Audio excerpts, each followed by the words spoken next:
লাভে 50 টাকায় দেশের মূল্যবৃদ্ধি মানছি না, মানব না।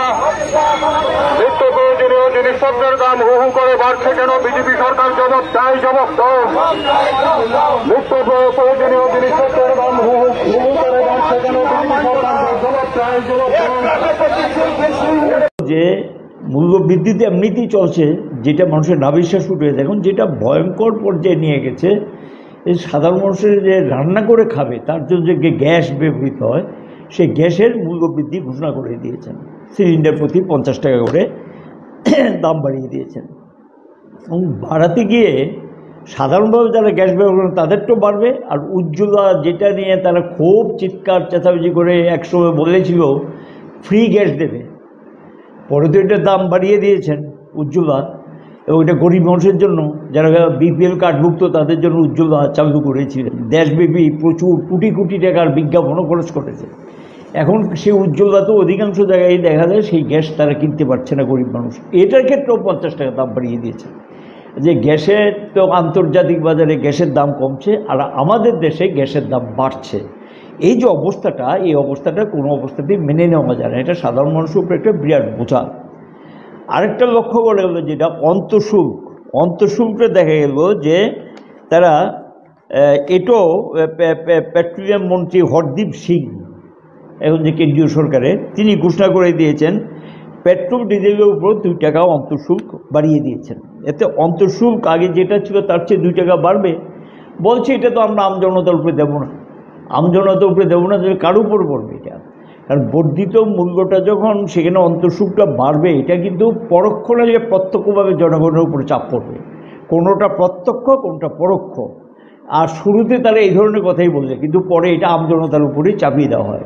এমনিতেই পেট্রোল ডিজেলের দাম পার্শ্ববর্তী দেশগুলোর থেকে আমাদের ভারতবর্ষে বেশি, এবং এটা পরিবহন শিল্প এখন সাংঘাতিক সংকটের সম্মুখীন, পোষায় না, খুব খারাপ অবস্থাতে গেছে। তারপরে গিয়ে এই যে মূল্য বৃদ্ধি, এটা মেনে নেওয়া যায় না। অন্তঃশুল্কের নামে যেটা দাম বৃদ্ধি করেছেন, এটা মেনে নেওয়া যায় না। আর উল্টো দিকে ট্রাম্পের যে এখন শুল্ক নীতি যেটা নিয়েছেন, এটা ভারত সরকার তার কাছে আত্মসমর্পণ করেছেন, এবং লক্ষ্য করা হয়েছে বিভিন্ন উন্নত দেশগুলো পর্যন্ত প্রতিবাদ করছেন। আর উন্নয়নশীল দেশের মধ্যে একটা অন্যতম দেশ ভারতবর্ষ।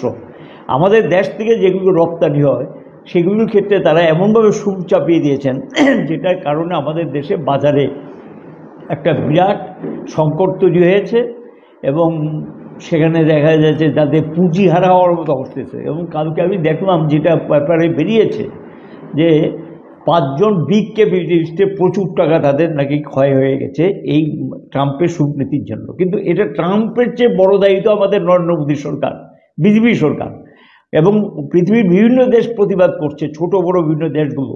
এখন এই বাণিজ্য যুদ্ধের নামে আমেরিকা একতরফাভাবে ভারতীয় পণ্যের উপর যেভাবে তাদের দেশে যেটা রপ্তানি হবে আমাদের দেশ থেকে, সেখানে গিয়ে তার উপর বিরাট শুল্কের বোঝা চাপিয়ে দিয়েছেন, এবং এটার বিরুদ্ধে কোনো কথা বলবেন না। আর তিনি এখন ঘাটতি হ্রাস করার জন্য আমজনতার উপরে গ্যাসের দাম বাড়িয়ে দিচ্ছেন, পেট্রোল ডিজেলের দাম বাড়িয়ে দিচ্ছেন।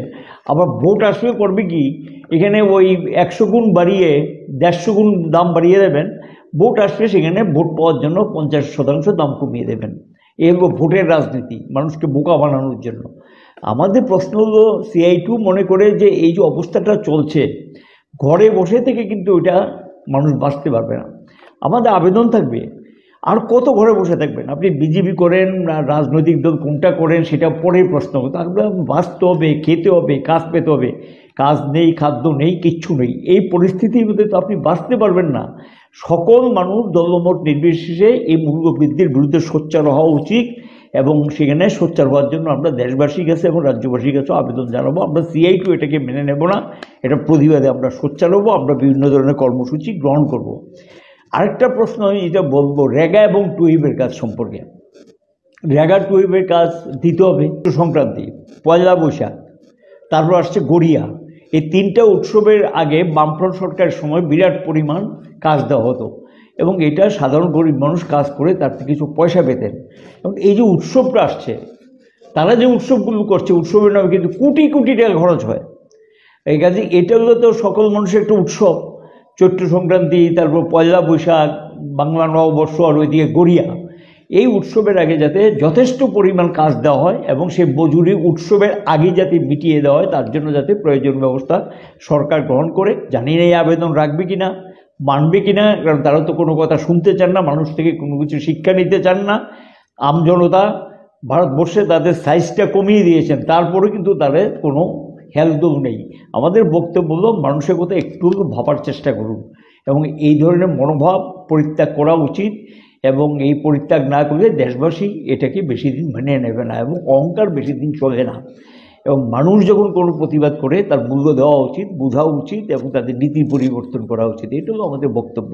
তো আমরা বলবো অবিলম্বে এদিকে যারা কাজের ব্যবস্থা করতে হবে, মূল্য বৃদ্ধি রোধে ওই যে 3টা জিনিসের উপরে যেগুলো অন্তঃশুল্ক এবং গ্যাসের দাম বাড়িয়েছে এটা প্রত্যাহার করে নিতে হবে। এই দাবি আমরা সিআইটির পক্ষ থেকে কেন্দ্রীয় সরকারের কাছে আবেদন জানাচ্ছি আর রাজ্য সরকারের কাছে কাজের ব্যবস্থা করার জন্য দাবি জানাচ্ছি। 50 টাকা গ্যাসের দাম সিলিন্ডার পিছু বাড়িয়ে দিল।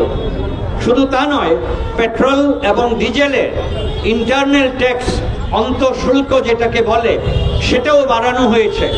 পেট্রোল ডিজেল আগামী কদিনের মধ্যে আবার বাজারে দাম বাড়বে। কিছুদিনের মধ্যে 750-র মতন জীবনদায়ী অজীবনদায়ী গুরুত্বপূর্ণ ঔষধ মিলিয়ে 750-র মতো ঔষধের দাম বৃদ্ধি করা হয়েছে। আমরা গতকাল এই যে রান্নার গ্যাস 50 টাকা বৃদ্ধি হয়েছে, সিপিআইএম অবিলম্বে দাবি জানাচ্ছে এই বর্ধিত মূল্য প্রত্যাহার করতে হবে। আর বিজেপি দল যারা করেন তাদেরকে বলবো আগামীকাল একটা ধন্যবাদ র্যালি বের করে নরেন্দ্র মোদীকে ধন্যবাদ জানাবেন, যেহেতু 50 টাকা নরেন্দ্র মোদী বাড়িয়েছে। পারবেন তো? আমরা সিপিআইএম প্রতিবাদ জানিয়ে বলছি এই বর্ধিত মূল্য অবিলম্বে প্রত্যাহার করতে হবে।